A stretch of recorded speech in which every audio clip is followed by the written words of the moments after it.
नमस्कार, मी अमृता देखणे। काल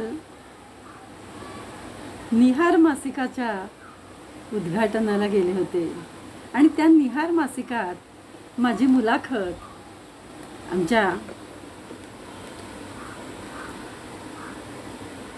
एक वयस्कर आजी स्वाती सामक यांनी घेतली। तर त्याच्यामध्ये असं झालं की त्यांनी जी मुलाखत माझ्याकडे कडून ऐकली घेतली त्यात काही त्रुटी आहेत, काही चुकीचे दाखले समाजापर्यंत पोहोचायला नकोत, म्हणून हा मी माझ्या चॅनलवर व्हिडिओ काढतेय की जेणेकरून गीता धर्म मंडळ यांना छात्र म्हणून माझा अभिमान वाटावा। माझ्याबद्दल गीता धर्म मंडळांच्या कुठल्याही सदस्याच्या मनात चुकीचा गैरसमज होऊ नये म्हणून हा व्हिडिओ काढण्याचा प्रयास।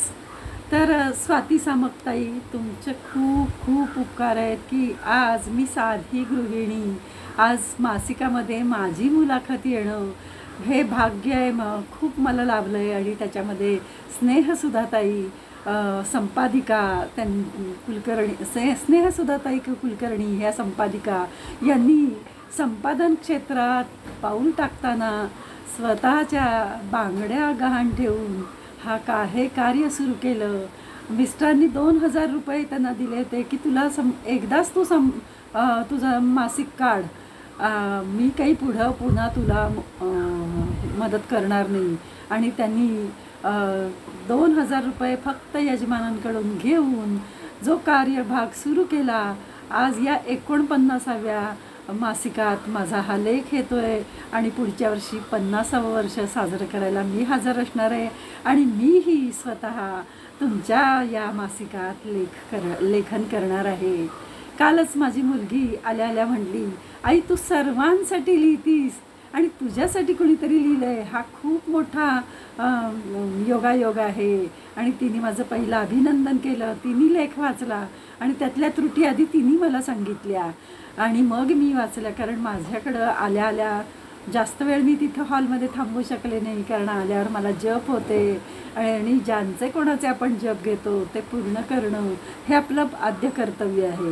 म्हणून आम्ही पटकन घरी आलो। आणि मुख्य म्हणजे माननीय श्रीपाल सबनीस यांचं व्याख्यान अतिशय सुंदर झालं। रामदास चौरे, माननीय रामदास चौरे यांचंही खूप सुंदर अध्यक्ष म्हणून भाषण झालं। दोघांचंही छान व्याख्यान झालं, उद्बोधक झालं। आणि त्या मुद्द्याकडे वळते की ह्या ज्या मासिकामध्ये जो माझा परिचय आला आहे त्याच्यामधल्या परिचय मी तुम्हा सर्वांना वाचून दाखवतेच। जिथं बदल करायचा आहे तो मी तुम्हाला आवर्जून सांगते। आणि त्यांनी खूप सुंदररित्या माझी मुलाखत घेतली, आईच्या मायेने आम्हाला जेवू घातलं। अतिशय स्वातीताई प्रेमळ आहेत, त्यांच्या लेखनाबद्दल किंवा त्यांच्याबद्दल माझ्या मनात अजिबात रोष नाही, अजिबात राग नाही। फक्त माझ्याकडून कुणाचाही हे होऊ नये की गैरसमज होऊ नये, गैरसमजामुळे नाती तुटतात हे आपल्याला सर्वांनाच माहिती आहे। गीता धर्म मंडळ म्हणजे माझी आई 2003 साली गेली आणि 4 साली गीता शिकायला लागले मी। खरं सांगायचं तर एक गृहिणी असते, तिला फक्त आपल्या संसाराचं पडलेलं असतं की पुढच्या महिन्याची तयारी या महिन्यात झाली पाहिजे। तर माझ्या घर मालकीणबाई येऊन गेल्याचं माझ्या घरात असलेल्या पेइंग गेस्ट राहत असलेल्या मुलांनी सांगितलं की संध्या काकू येऊन गेल्या।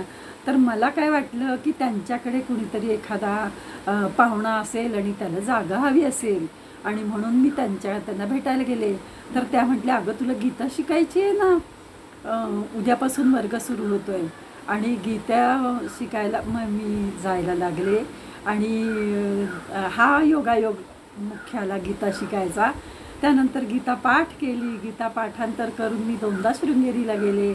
आणि अपयश हे काही ही यशाची पायरी असते। आणि मला कायम असं वाटतं की आपण काहीही कुणाकडनं घ्यायपेक्षा आपण द्यायचं असतं। त्यामुळं हे जप वगैरे करून सुद्धा मी जरी आत्ता सशुल्क थोडेसे दक्षिणा घेत असले तरी माझा हेतू आहे की समाजाची मी कुणीतरी आहे आणि माझ्याकडून सेवा घडावी, हा एकमेव हेतू आहे. तर आता मुद्द्याकडे वळते की साठी मी हा व्हिडिओ काढतीये त्याच्यातला मासिकाचं नाव सांगते. हे निहार मासिक आहे. संपादिका स्नेहसुधा कुलकर्णी आहेत आणि याच्यावरचं मुखपृष्ठ प्रियांका बर्वेचा अतिशय सुंदर आहे. हा अंक 250 रुपयांचा आहे आणि 49वा हा अंक आहे यावर्षीचा, असं मी सांगते. याच्यामध्ये भरपूर छान लेखकांनी लेख लिहिलेत, कविता लिहिल्या आहेत, खूप सुंदर आहे. तुम्हीही आवर्जून हा अंक विकत घेऊन वाचा. ही आपली वाचकांना खरी दिवाळी आहे. खूप चांगलं साहित्य वाचायला मिळणं. तर माझा हा 63 पानावर हा लेख आहे. स्वाती सामक यांनी मुलाखत घेतलेली आहे आणि ती मुलाखत मी वाचून दाखवते. त्याचं शीर्षक आहे अध्यात्माच्या पाऊल वाटेवर. आणि मुख्य म्हणजे आमच्या या मासिकाचा जो मूळ गाभा आहे तो म्हणजे सुख कशात आहे.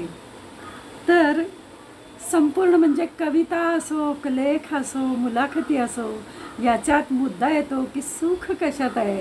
ह्या मुद्द्याला धरून सगळं आहे या मासिकामध्ये. तर माझ्या या मुलाखतीचं नाव ताईंनी दिलं आहे अध्यात्माच्या पाऊल वाटेवर अमृता देखणे. मुलाखतकार स्वाती सामक. सुख मान्यत असते असे म्हणतात, तरीही समर्थ रामदासांना जगी सर्व सुखी असा कोण आहे. विचारे मना तोची शोधून पाहे. जगात पूर्ण सुखी कुणीच नाही. अध्यात्माच्या वाटेने गेल्यास मनशांती आणि समाधान मिळते आणि समाधान सुख सामावले असते. अमृता देखणे यांनी म्हणजे मी अध्यात्म मार्गाने संकटात आलेल्या पामरांना समाधानाचा एक अनोखा मार्ग दाखविला. स्वाती सामक यांनी घेतलेली यांची ही मुलाखत म्हणून अनेकांना मार्गदर्शन ठरावी. नक्कीच मार्गदर्शन ठरेल.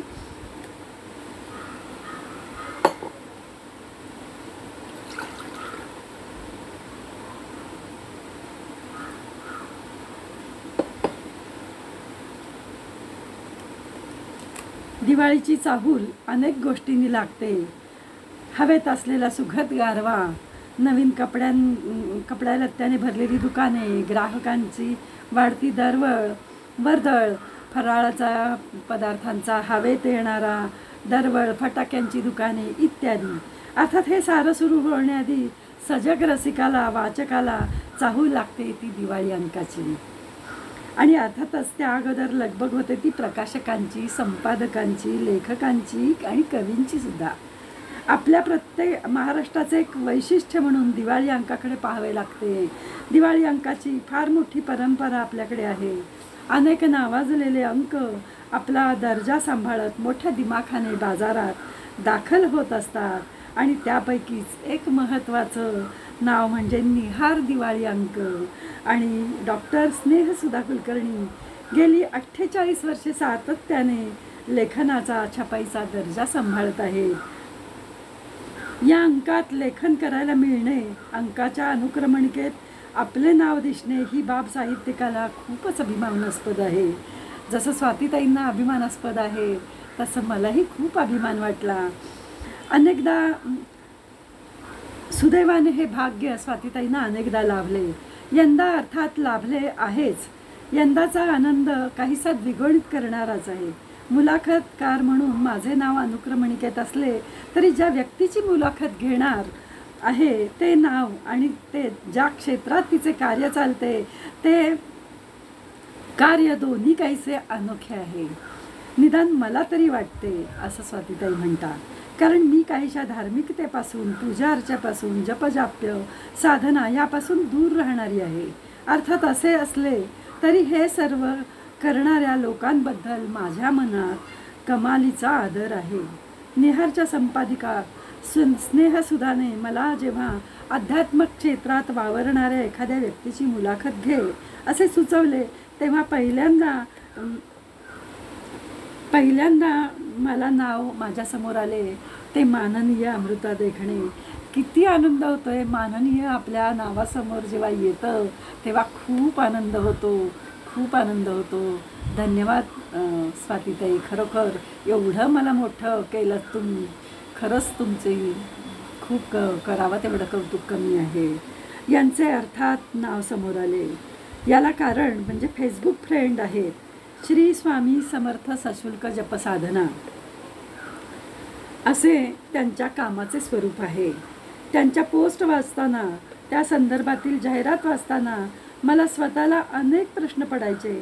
त्यामुळे पटकन हे नाव डोळ्यासमोर आले.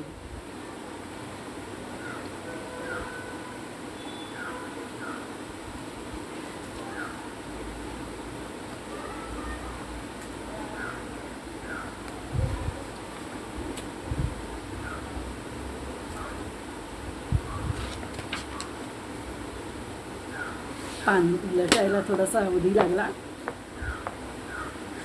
स्नेहसुधाताईंकडून होकार मिळवताच मी त्यांच्याशी संपर्क साधून अमृताताई यांनी आमच्या आश्रमात भेटायचे, अमृताताई आणि आम्ही आश्रमात भेटायचं ठरल्या दिवशी अगदी ठरल्या वेळेला अमृताताई माझ्या आश्रमाच्या दारात त्यांच्या मोठ्या भावासह उभ्या राहिल्या. अत्यंत प्रसन्न ठसठशीत अशा व्यक्तिमत्वाच्या अमृताताई पाहता क्षणी पुढचे 3-4 तास सकारात्मक ऊर्जेने भारलेले जाणार आणि मुख्य म्हणजे मुलाखत पण चांगलीच होणार याची खूणगाठ मनाशी बांधताच मी त्यांचे स्वागत केले. थोडे औपचारिक बोलणे झाले. पहिलीच भेट असल्याने परस्पर ओळखी करून घेत त्यांना निहार मासिकासाठी संपूर्ण कल्पना दिली. 48 वर्ष निघत असलेल्या अंकात आपली मुलाखत येणार म्हटल्यावर त्यांनाही समाधान वाटले. मी त्यांना म्हटले, आपण मुलाखतीला आरंभ करूया. तोच अमृताताई म्हणाल्या, तुम्ही प्रश्न विचारण्याआधी मलाच एक प्रश्न पडला आहे. मुलाखत घेणाऱ्या व्यक्तीला प्रश्न विचारणारी पहिली व्यक्ती भेटली.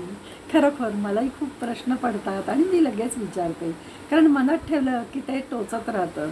म्हणून मी लगेचच ताईंना प्रश्न विचारला. मुलाखत घेणाऱ्या व्यक्तीला प्रश्न विचारणारी व्यक्ती भेटली. मला आजवर अनेक मुलाखती घेतल्या आहेत. मी म्हटलं, विचारा बरं. मी म्हटलं, तुम्हाला माझीच मुलाखत का घ्यावीशी वाटते असं त्या म्हणाल्या. म्हणजेच मी विचारलं. अमृताताईंचा हा प्रश्न, मला मुलाखत का घ्यायची आहे या पार्श्वभूमी सांगायची संधीच. अहो ताई, संपादकांनी विचारणा केली होती, अध्यात्मातून आनंद कसा मिळवला जातो हे सांगू शकणाऱ्या एखाद्या माहितगार तज्ज्ञ व्यक्तीची मुलाखत घेशील का? आणि त्याच सुमारास मी तुमच्या फेसबुकच्या पोस्ट वाचत होते. जपसाधना ती देखील सशुल्क का होईना दुसऱ्यासाठी तुम्ही करता.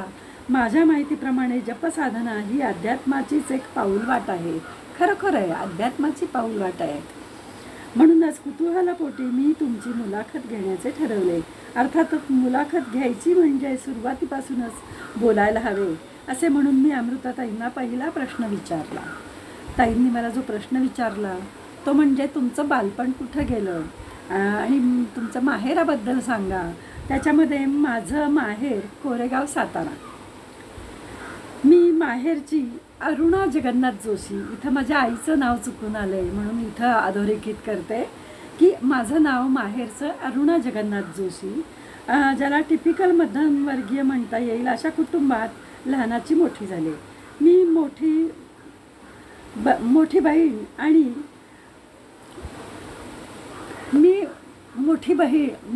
माझी मोठी बहीण आणि माझा मोठा भाऊ. मी सर्वात लहान आहे. मी शेंडेफळ आहे. इथं थोडीशी ताईंची गफलत झाली. ताईंनी माझ्या भावाला लहान भाऊ समजलं. ती एक अधोरेखित करते की माझा भाऊ हा माझ्यापेक्षा मोठा आहे. तर वडील कैलासवासी जगन्नाथ जोशी पोलिसामध्ये होते आणि ते 1972 साली गेले आणि त्यानंतर आईने लोकांचे स्वयंपाक करून आम्हाला वाढवलं. आता अगदी ओळ मुलाखतीची वाचत नाही, मुद्द्याचं वाचते. आई एकटीच मिळवणारी पोळपाट लाटणं घेऊन बाहेर पडल्यानंतर आई 4 ठिकाणच्या पोळ्या करत आणि पोळ्या करून झाल्यावर एका आचार्यांनी आईचं काम बघितलं आणि आईला म्हणाले की माझ्या हाताखाली तुम्ही याल का. आणि त्यानंतर आई श्री कैलासवासी माधवराव कुलकर्णी यांच्या हाताखाली कामास जात. आणि पूर्वी असं असायचं की ब्राह्मणांच्या कामासाठी ब्राह्मणच बायका लागत. आणि अशा वेळी एका कामाच्या ठिकाणी ब्राह्मण बायका कमी होत्या. आणि त्यावेळी मला त्या आचार्यांनी विचारलं, मला माहेरी नेकनेम बबडी म्हणतात, बबडे तू 100 लाडू वळशील का, मी तुला 1 रुपया देईन. आयुष्यातली माझी ही पहिली कमाई. आणि या कमाईबद्दलही मला प्रश्न विचारला ताईंनी. त्यानंतर ते मी लाडू त्यावेळी वळले. त्यावेळी माझं वय 8 वर्ष होतं. आणि मग त्यानंतर आईलाही खूप वाईट वाटत होतं की एवढासा छोटासा जीव माझी बबडी, तिला किती काम पडलं. घरी आल्यावर आईनी माझ्या हाताला तेल लावलं. रात्री झोपल्यावर सुद्धा 4 वेळा पापी घेऊन माझ्या बबडीला किती काम पडलं म्हणून माझं कौतुक केलं. आणि त्यानंतर माझं लग्न ठरलं ते पुण्याचे देखणे, गोंदावलेकर महाराजांच्याच नात्यातले. आणि माझी आई गोंदावलेकरांचीच भक्त. त्यामुळं पहिल्याच ठिकाणी स्थळाला होकार देऊन माझा विवाह झाला. माझ्या सासरची मंडळी खूप बाळबोध सगळी. माझे सख्खे सासरे मनोहर देखणे, चुलत सासरे कैलासवासी कृष्णाजी माधव देखणे आणि माझे मिस्टर श्रीकांत देखणे. यात श्रीकांत देखण्यांचं नावही चुकलेलं आहे, ते मी आवर्जून व्हिडिओमध्ये सांगते की माझ्या मिस्टरांचं नाव श्रीकांत देखणे आणि माझ्या दिरांचं नाव विनायक देखणे. असे आम्ही सगळेजण घरामध्ये राहत होतो. माझ्या दोघी नंदा सासरी गेल्या होत्या माझं जेव्हा लग्न झालं तेव्हा. त्यानंतर सगळं जे समोर आहे ते असं की आम्ही एकत्र कुटुंब 10 वर्ष राहत होतो. आणि मग नंतर दुसरी सदनिका मिळाल्यानंतर स्वतंत्र असा संसार थाटायचं ठरलं. आणि स्वतंत्र संसार थाटतानाच माझ्या मिस्टरांचं गोळ्या बिस्किटांचं छोटंसं दुकान नुमवी शाळेजवळच, छोट्या नुमवीजवळ असल्याने तिथलंही DSK चिंतामणीचं बांधकाम निघालं. आणि मग अशा वेळी घरात येणारी जे पैसे आहेत ते कमी असल्यामुळं घराचा हप्ता जे काही जरी जुन्या सदनिकेचं नवीन नूतनीकरण झालं तरीसुद्धा काही रुपयांचं लोन काढावं लागलं. आणि त्यावेळेला मात्र मला आईचीच अन्नपूर्णा हातात घेऊन घरी मेस सुरू करावी लागली. घरी मेसला येणाऱ्या मुलांना जागेची अडचण यायला लागली म्हणून जागेत पेईंग गेस्टही ठेवले. आणि असा हा सगळा प्रवास चालू असताना त्याच्यामध्येच मुलगी शिकत होती, मुलीचं लग्न झालं. आणि लग्न झाल्यावर मी आणि यजमान आता कुठंतरी फिरायला जाणार वगैरे अशा स्थितीत असतानाच त्यांची एक्झिट झाली. अचानक हार्ट अटॅकने ते गेले. त्यामध्ये मुद्दा असा मला सांगायचा आहे की माझे यजमान हे सहस्त्रबुद्धे मंदिरमध्ये जपाला 25 वर्ष जात होते. आणि ते जेव्हा जपाला जात होते त्याच दरम्यान मी 2003 ते आत्तापर्यंत गीता धर्म मंडळाशी मी जोडलेली आहे. मी त्यावेळी 2003, 4, 5 या साली मी गीता शिकायला जात होते. इथं या पुस्तकामध्ये या मासिकामध्ये गीता धर्म मंडळासाठी श्रीकांत देखणे यांनी जप केला असं वाक्य हे चुकीचं आहे. त्यामुळं गीता धर्म मंडळातल्या कुठल्याही सदस्याच्या हातात हा अंक पडल्यानंतर माझ्या ह्या व्हिडिओज किंवा मला संपर्क करा की त्यांनी गीता धर्म मंडळासाठी जप केला नाही. तो त्यांनी आपल्या कुटुंबासाठी स्वतःसाठी त्यांची आज त्यांचा एका मिनिटात त्यांचा शेवट झाला. ही सगळी स्वामींची कृपा आहे. कुठलाही त्रास न होता ही भगवंताची कृपेशिवाय काही होत नाही. ते अत्यंत दयाळू माणूस आणि सर्वांसाठी अत्यंत प्रेमाने वागणारे असे हे माझे यजमान. त्यांच्याबद्दल असं चुकीचं नको वाचायला जायला किंवा त्यांना रोष नको म्हणून हा मी आवर्जून व्हिडिओमध्ये सांगते की त्यांनी गीता धर्म मंडळासाठी जप केला नाही. आणि दुसरी गोष्ट की मी शृंगेरीला 25,000 देणगी स्वतः जाईन आणि देईन, मी अजून दिले नाही. हे इथं आवर्जून सांगते की मी 2 वेळा गेले आणि मला 2 वेळा बक्षीस नाही मिळालं. तर मग माझ्या मनात आलं की आपण खरंच घ्यायला जातोय का? आपलं हे चुकतंय. आपण द्यायला जायला पाहिजे. आपण नेहमी द्यायचं काम करूया. आणि हे काम करताना मी भगवद्गीता विथ चकली असं मी उपक्रम केला. त्यातला जी येणारी गंगाजळी ती मी अनिकेत आमटे यांना पाठवली. आणि गोंदावलेकरांच्या अन्नदानाच्या पेढीतही मी त्याची गंगाजळी पाठवली. हा उल्लेख या मासिकात नाही आहे, त्यामुळं तो मी आवर्जून व्हिडिओमध्ये सांगते. आणि त्यानंतर मुलीचं लग्न झालं, सगळं सुरळीत चाललं आहे असताना माझे मिस्टर गेल्यानंतर मी मुलीबरोबर राहत होते. आणि मुलीबरोबर राहत असल्यामुळं आणि त्याच दरम्यान मी वयाच्या 48व्या वर्षी मी LICची एजंटची परीक्षा दिली. आणि त्यावेळेला सुद्धा मी वयाच्या 48व्या वर्षी मी बरेच जण सदस्य जोडले आणि मला टॉप 5 म्हणून एजंटचा पुरस्कारही मिळाला 26 जानेवारीला. आणि त्यानंतर नेमका आला तो कोरोना आला. आणि कोरोना आला, घरात बसायचं, अशा स्थितीत माझं वजन वाढलं. अजूनही वजन काही कमी झालं नाही, पण निदान समाधान हेच की मी काहीतरी करू शकते हे. तर LIC एजंट काम बंद पडलं. माझं जे अन्नपूर्णेचं काम होतं, मी काही डबे देऊ शकत नव्हते किंवा मी काही स्वयंपाक पाणी करू शकत नव्हते, कारण माझ्या बेंबीजवळ हर्नियाची वाढ झाली. आणि हर्नियाचं ऑपरेशन हे करायलाच पाहिजे. आणि त्वरित करण्यासाठी त्याची काही आमची तयारी झाली नव्हती, कारण ओपन ऑपरेशन करायचं तर 1,00,000-2 लाख रुपये खर्च लागणार होता. त्यामुळं मुलीची जावयांची ओढाताण होऊ नये म्हणून थोडं थांबून आम्ही ऑपरेशन माझ्या जावयांनी लेकींनी माझं केलं. आणि त्याच्यामध्ये ऑपरेशनच्या दरम्यान जेव्हा माझ्या भाचीनी मला सांगितलं की अगं मावशी, तुझं वजन खूप वाढलं आहे आणि तू आमच्या राघवेंद्र पाटील सरांशी संपर्क कर. आणि मग ऑनलाईनच त्यांची भेट झाली. त्यांना मी प्रत्यक्ष नाही भेटले, त्यामुळं त्यांच्याशी बोलणं झालं. त्यांनी मला मार्गदर्शन केलं. आणि मग त्यांच्याशी 1-1.5 वर्ष माझं बोलणं रोज होत होतं.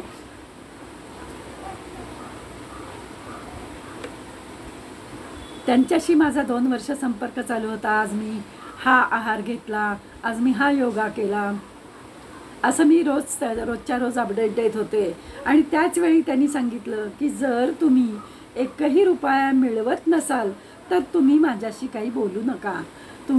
कारण मी जे काही माझ्या मार्गदर्शन असतं ते प्रत्येकाने आपल्या पायावर उभं राहायला हवं आहे, यासाठी असतं. आणि मग मलाही त्या गोष्टीचा थोडासा हे आला की अरे, आपण काहीतरी करायला पाहिजे. मग मी काय करू शकते, तर मी जप हा निवडला.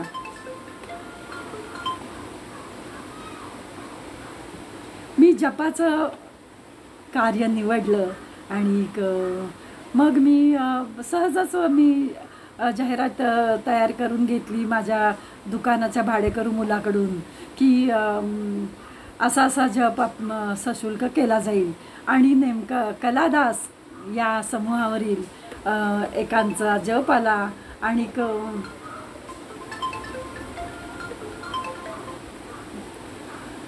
कलादास या समूहावरील हेमंत सहस्त्रबुद्ध्यांच्या समूहावरील मला एक जप पहिला मिळाला. आणि त्यानंतर त्याच्या आधी मी जे मुलाखतीत सांगितलं की एक जणांचा मी जेव्हा पूर्वी 10 वर्ष निःशुल्क जप करत होते, त्यावेळेला आमच्या संगीत समूहावरचे संजय परांजपे यांची आई लहानपणीच त्यांच्या गेली ती. वडील हेच त्यांचे आई आणि वडील हेच वडील आणि यामुळं त्यांच्या वडील आजारी असताना ते खूप भावूक झाले. आणि मग मी त्यांना सांगितलं की मी त्यांच्यासाठी जप करते. आणि मी जप करायला बसले त्याच वेळी दत्त महाराज, आज खरोखर आज गुरुद्वादशी आहे आणि गुरुद्वादशीच्या वेळेला मी दत्त महाराजांबद्दल खोटं सांगणार नाही, हे तुम्ही सर्वांनी लक्षात घ्या की दत्त महाराज आले त्यावेळी एक ब्राह्मण आला आणि म्हटला की तुम्ही जे कार्य करताय ते सफल होणार. आणि त्यावेळेला 8 वर्ष संजय परांजपेंचे वडील वाचले. आत्ता वृद्धापकाळाने 2 वर्षच झाले ते गेले. हा संदर्भही इथं चुकला आहे, तोही मी तुम्हाला सगळ्यांना आवर्जून सांगते की कलादास मधल्या लोकांच्या, कलादासच्या वडिलांसाठी मी केलं नाही आहे जप. आणि कमी शृंगेरीला पैसे पाठवले नाहीत. आणि माझ्या मिस्टरांचं नाव श्रीकांत मनोहर देखणे आणि माझं नाव माहेरचं अरुणा जगन्नाथ जोशी. आणि माझा मोठा भाऊ आहे, माझा लहान भाऊ नाही आहे. हे संदर्भ ताईंच्याकडून चुकलेत. ते मोठ्या मनाने आपण त्यांना माफ करूया. त्या खूप वयस्कर आहेत. त्यांच्या कार्याला नतमस्तक. आज मी इथपर्यंत पोचले. काल मला जेव्हा उद्घाटनाच्या वेळेला इतके मान्यवर लोकांचं ऐकता आलं ते केवळ ताईंमुळं. ताई, मी तुम्हाला अजिबात दोष देत नाही, पण गीता धर्म मंडळातल्या कुठल्याही सदस्यांच्या किंवा सहस्त्रबुद्धे मंदिरातल्या कुठल्याही सदस्याचा गैरसमज होऊ नये की ही चुकीची माहिती मी का दिली, यासाठी हा ओहापोह त्यामुळं तुम्ही सगळेजण आपल्या मोठ्या मनाने या मासिकातल्या सुधारणांसाठी ह्या व्हिडिओची लिंक, ज्यांनी कोणी प्रश्न विचारला तुम्हाला तुमच्यापर्यंत आलं तर ही मी यूट्यूबची लिंक तुम्हाला पाठवते. आणि तुम्ही सगळेजण यातल्या दुरुस्तीच्या बाबत लक्षात घ्या. पुढच्या वेळी जेव्हा कोणी लेख देईल त्यावेळेला पहिली तुम्ही ज्यांच्याविषयी लेख आहे त्यांच्याकडे पाठवा. तो पूर्ण व्यवस्थित झाल्याशिवाय संपादकांनी संपादित करू नये अशी मी त्यांना नम्र विनंती करते. कारण हा कुठल्याही क्षेत्रामध्ये कुणाचा अवमान होता कामा नये ही माझी प्रामाणिक प्रांजळ इच्छा आहे. कृपया माझ्याकडून कुणाला काही म्हटलं गेलं असेल तर मी आपली सर्वांची माफी मागते. आणि मला इतक्या चांगल्या मोठ्या प्लॅटफॉर्मवर माझी मुलाखत घेतली त्याबद्दल स्वातीताई खूप खूप तुमचे आभार. आणि आमच्या सशुल्क साधनेची जाहिरातही या मासिकात आहे. कर्करोगासाठी आम्ही उपासना करतो. कर्करोगासाठी तुम्हाला तुमचे औषधोपचार करायलाच पाहिजे, पण त्याचा त्रास कमी होण्यासाठी आमच्याकडं जप आहे. आणि तुम्ही माझ्या या व्हिडिओच्या वरतीही मी माझा नंबर देईन. आणि ज्यांना कोणाला जप घ्यायचे आहेत, काही अडचणी आहेत, त्यांनी माझ्याशी नक्की संपर्क साधा. श्रीराम समर्थ. आज धनत्रयोदशीच्या शुभेच्छा, गुरुद्वादशीच्या शुभेच्छा आणि दिवाळीच्या शुभेच्छा.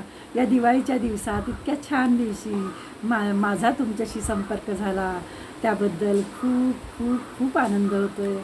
श्रीराम समर्थ. जयाचा जनी जन्मनामात झाला, जयाने सदा वासनामात केला, जयाच्या मुखी सर्वदा नाम कीर्ती. नमस्कार माझा सद्गुरु ब्रह्मचैतन्य मूर्ती. आज गोंदावलेकर महाराजांच्या नात्यातली मी आहे.